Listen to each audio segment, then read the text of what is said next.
Bəli, yaddaşımızda məhz nisbi olan gənclik hər zaman bizi zəfərə doğru irəliləməyə vadar edib ki, məhz bunun sayəsində biz hər zaman qalibiyyət qazanmışıq. Amma mövzularımız o qədər çoxdur tarixi məqamlarda. Xüsusilə biz Azərbaycanı şimallı, cənublu, şərqli və qərbli düşünəndə bütöv bir Azərbaycan uğrunda mübarizəmiz hər zaman bizi qələbələrə sövq edib ki, elə yaxşı olardı yeri düşmüşkən biz qərbi Azərbaycan mövzusuna söhbət salaq. Uzun müddətdə artıq o torpaqlarımızdan tarixi mesajlar gəlir. Elə bu anda biz qonağımızla, həm söhbətimizlə bərabər bu mövzuya toxunacağıq. Telejurnalist, yazıcı, publisist, Qərbi Azərbaycan icmasının multimedia mərkəzinin rəhbəri Miraslan Bəkirli studiyamızın qonağıdır. Miraslan müəllim, xoş gördük. Xoş gəlmişsiniz. Sabahınız xeyir olsun. Təbii ki, gənclərimizin Qərbi Azərbaycan mövzusunda da maariflənməsi, təbii ki, bu istiqamətdə bir çox işlər həyata keçirilir, müxtəlif tədbirlər olsun. Amma bu mövzuda xüsusilə çatdırmaq istədiyimiz mesajlar var. Bu mesajların çatdırılmasında da sizin missiyanız böyükdür, çoxdur. Təbii, təbii. Bizim hər birimizin missiyanımız böyükdür. Vətən oğluyam deyən, Azərbaycanlıyam deyən, Türkəm deyən, bu torpağın övladıyam deyən hər kəs üçün bir zəruridir ki, öz övladlarımızı, balalarımızı biz sabahın qəhrəmanı kimi, sabahın alimi kimi, sabahın qalib əskəri kimi tərbiyə edə bilək. Bu, uşaq bağçasından tutulmuş da uşaq yetkinləşən dövrünə qədər ata-ananın, valideynlərin, müəllimlərin, uşaq bağçalarının vəzifəsidir. Vətəndaşlıq vəzifəsidir. Özdə indiki çox keşməkeşli, çox ağır bir zamanda, çox qatışıq bir zamanda. Mən bəzən deyirəm ki, indiki zaman, indiki dünya çox qəribə rənglər içindədir. Sanki hər cür rəng var, amma içində çox şey tapa bilmirsən sən. O qədər qarışıqdır aləm. Yəni, bu rənglərin içində gərək bizim ən parlayan rəngimiz birinci vətənpərvərlik olsun. Vətənpərvərlik üçün də birincisi sağlam uşaq böyütməlisən. Valideynlərdən söhbət gedir ki, o təkcə mənəvi cəhətdən yox, həm də fiziki cəhətdən sağlam uşaq böyütməlisən. Sizə bir şey xatırlatmaq istəyirəm mən. Genetik kod çıxan vaxtlarda Azərbaycan qadınlarının eksperiment aparıblar, onların əmizdirdiyi uşaqlar 14 xəstəlikdən neytralize olunur. Və ikiz doğulmuş uşağın birini Azərbaycanlı qadına veriblər əmizdirməyə, böyütməyə, ikincisini öz anası böyüdü və arasında çox böyük fərq olubdur. Çox böyük fərq olub. Birincisi sağlam və ikincisi də vətənpərvər. Və büyük Azərbaycan qadınların qarşısında mən baş əyirəm ki, şəhid oğlanlar yetişdiriblər. Və büyük Azərbaycan qadınların qarşısında baş əyirəm ki, o biz kişilərdən dəfələrlə mətanətli və güclüdürlər. Azərbaycan qadına heç nəylə əvəz olunmaz mələklərdir. Və onlara hörmət eləməyi bacarmalıyıq. Onların qarşısında təzim etməyi, xüsusən şəhid anaların qarşısında biz həmişə borçsuz saymalıyıq özümüzü ki, el övladlar böyüdürlər. Və sabah göstərəcək hər şeyi. Mən bir şeydən 44 günlük müharibədə, mənim fikrimdir, şəxsi fikrimdir bu. Dünya müharibə tarixində 44 günlük müharibə yeni bir era açdı. Bu təkcə texniki baxımdan yox, silah baxımından yox, həm də mənəvi baxımdan. Qayaları dırmaşıb bıçaqla, balaca silahlarla böyük bir erməni belə deyək də keçilməz həddini keçmək, bu doğrudan da yeni bir eradır. Bunun için böyükdür. Analarımız böyükdür, atalarımız böyükdür. Və ona görə də biz ata-anaların qarşısında, biz valideynlərin qarşısında əsas məsələ gənclərin yetişdirilməsi məsələsidir. İstər ədəbiyyatda, istər musiqidə, istər məktəbdə, hər addım başı uşaq anlamalıdır ki, bu vətənin övladıdır və borcu var bunun, can borcu yox, vətəndaş borcu var. Ölmək üçün yox, düşməni qalib gəlmək üçün yaşamaq lazımdır. Bu 90-cı il hadisələrində, 88-ci hadisələrində mən çox ağır keçirdim bunu. Bütün təsəvvür edin ki, Sovet dönəmində bizə tarixi öyrətməmişlər. Tarixi öyrəndikcə, gerçəkliyə baxdıqca mən tab gətirmirdim, içim dağılırdı. Və elə bir məqam gəldi ki, mənim vəziyyətim doğrudan mürəkkəbləşdi və onda mən bir şey düşündüm ki, ölmək üçün yox, düşmənə qalib gəlmək üçün yaşamaq lazımdır. Təkcə qohum əqrəbələrinə, öz övladlarına yox, xalqına xidmət eləmək üçün yaşamaq lazımdır. Və bu yaşam tərzi hər şeydən qabaq bizim yaşadığımız cəmiyyətdən, aldığımız tərbiyədən, gördüyümüz işlərdən və içimizdəki təpərdən alır. Allah o təpəri bizdən uzaq eləməsin. Amin, amin. Miraslan müəllim, biz torpaqlarımızı işğaldan azad etdikcə və tarixi gerçəkliyimiz genişləndikcə elə mesajlar özü də bizi səsləməyə vadar edir. Qərbi Azərbaycan artıq bu mövzu kimi aktualdır. Bir neçə müddət də aktualdır. Amma Qərbi Azərbaycanın özü ilə bağlı olan layihələr nədən ibarətdir? Görüləcək işlər nədən ibarətdir? Kökündə nə durur? Bu barədə istərdik danışasınız. Qərbi Azərbaycan məsələsinin aktuallığı 19-cu əsrin əvvəlindən başlayıb. Rusiya süngüsündə Azərbaycan oğlanları şəhid olmaqdan başlayıbdır. Elə bir dövlət, elə bir millət, elə bir zadə olmuyor ki, qurum olmuyor ki, Rusiya qarşısında bu qədər tab gətirilirsə, 24-cü ildən 28-ci ilə qədər. Və təsəvvür edin ki, onda Ruslar qalib gələndə hansı cəmfaşanlıqlar eləməli? İrəvan puluna qədər, kerminə qədər buraxdılar, nə qədər yemək içməklər, neçələrinə general və s.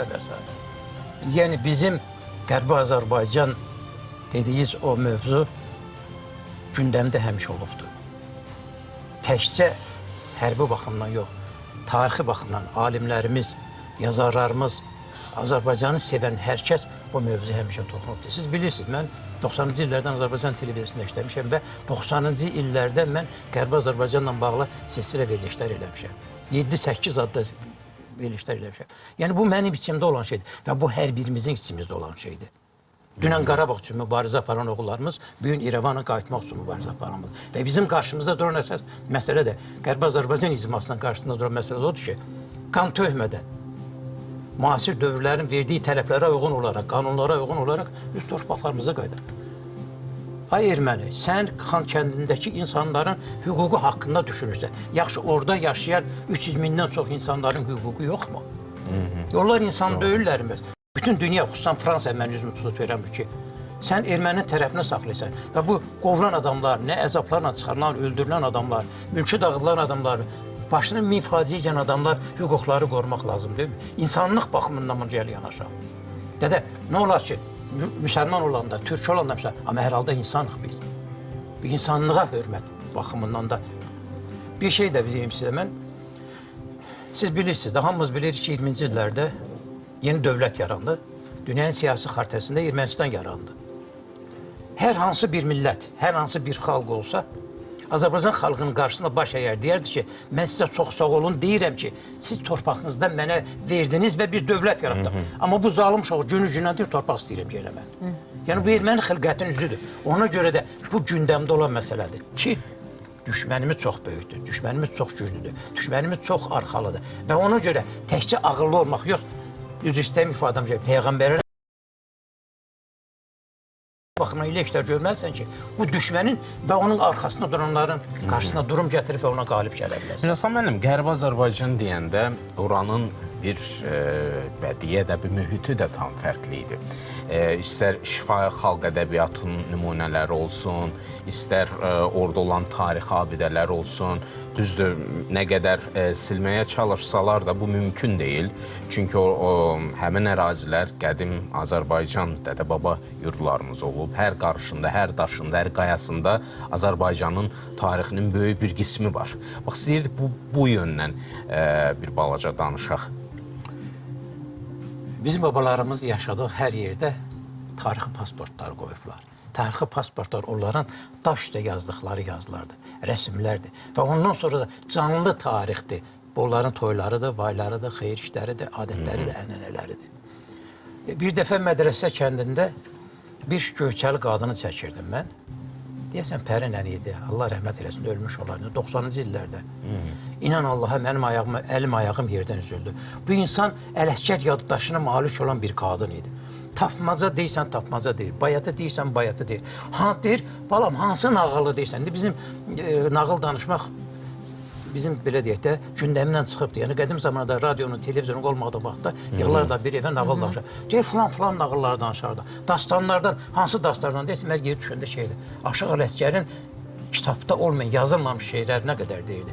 Yəni Qərbi Azərbaycanın folkloru, Qərbi Azərbaycanın nümunələri budur.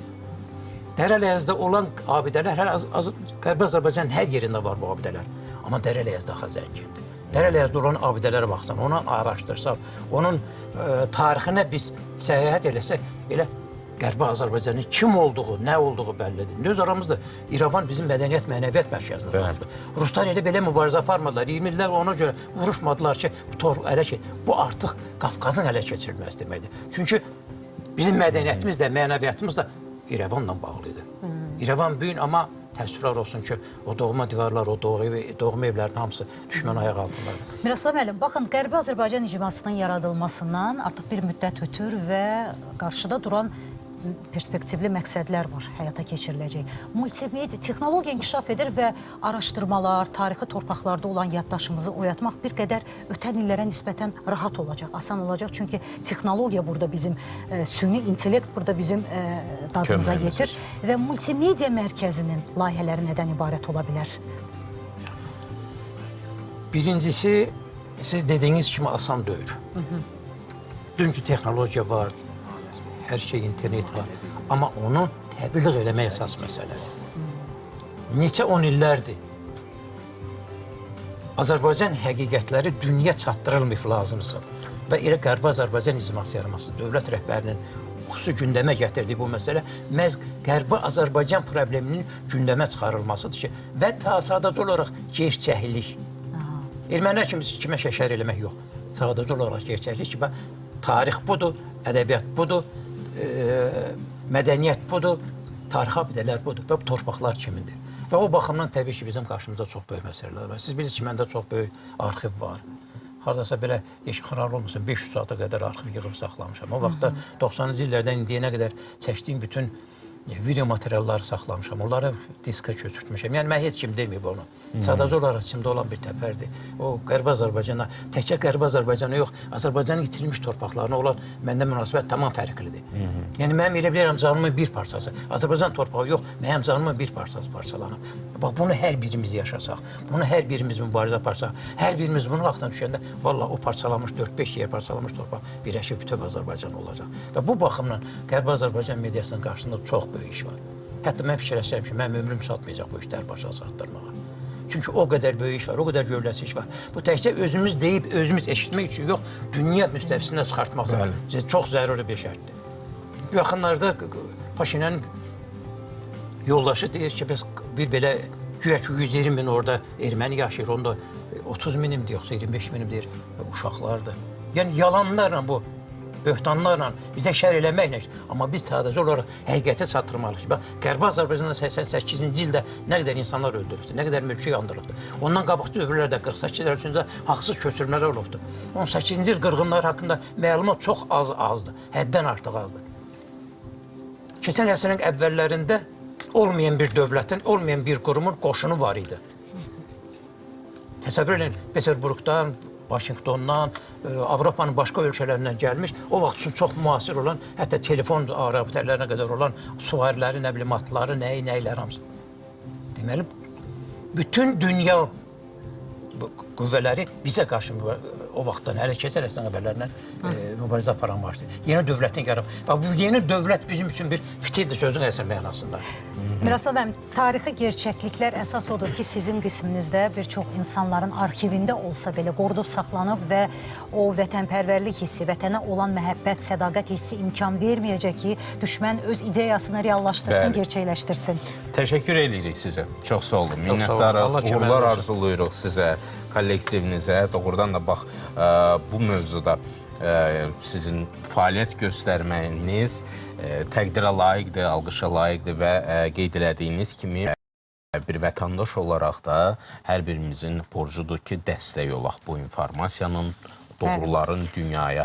Bu təkcə siyasi müstəvidə yox, bu təkcə internet müstəvisində yox, hər şeydən qabaq bizim mənəviyyatımızda, xüsusən ədəbiyyatımızda özünü göstərməlidir və çox təsvirlər olsun ki, keçən zamanda o lazım səviyyədə biz təbliğ edə bilmirik, yaza bilmirik deyə bilmirəm onu. Onu təbliğ yazanlar çoxdur. Təbliğ və oxumağı lazımdır bunun, kitabların çap olması lazımdır. Təşəkkür edirik. Qərbi Azərbaycan icmasının multimedia mərkəzinin rəhbəri Miraslan Bəkirli bizimlə həmsöhbət idi. Təşəkkür edirik və qısa bir aradan sonra yenidən bərabərik.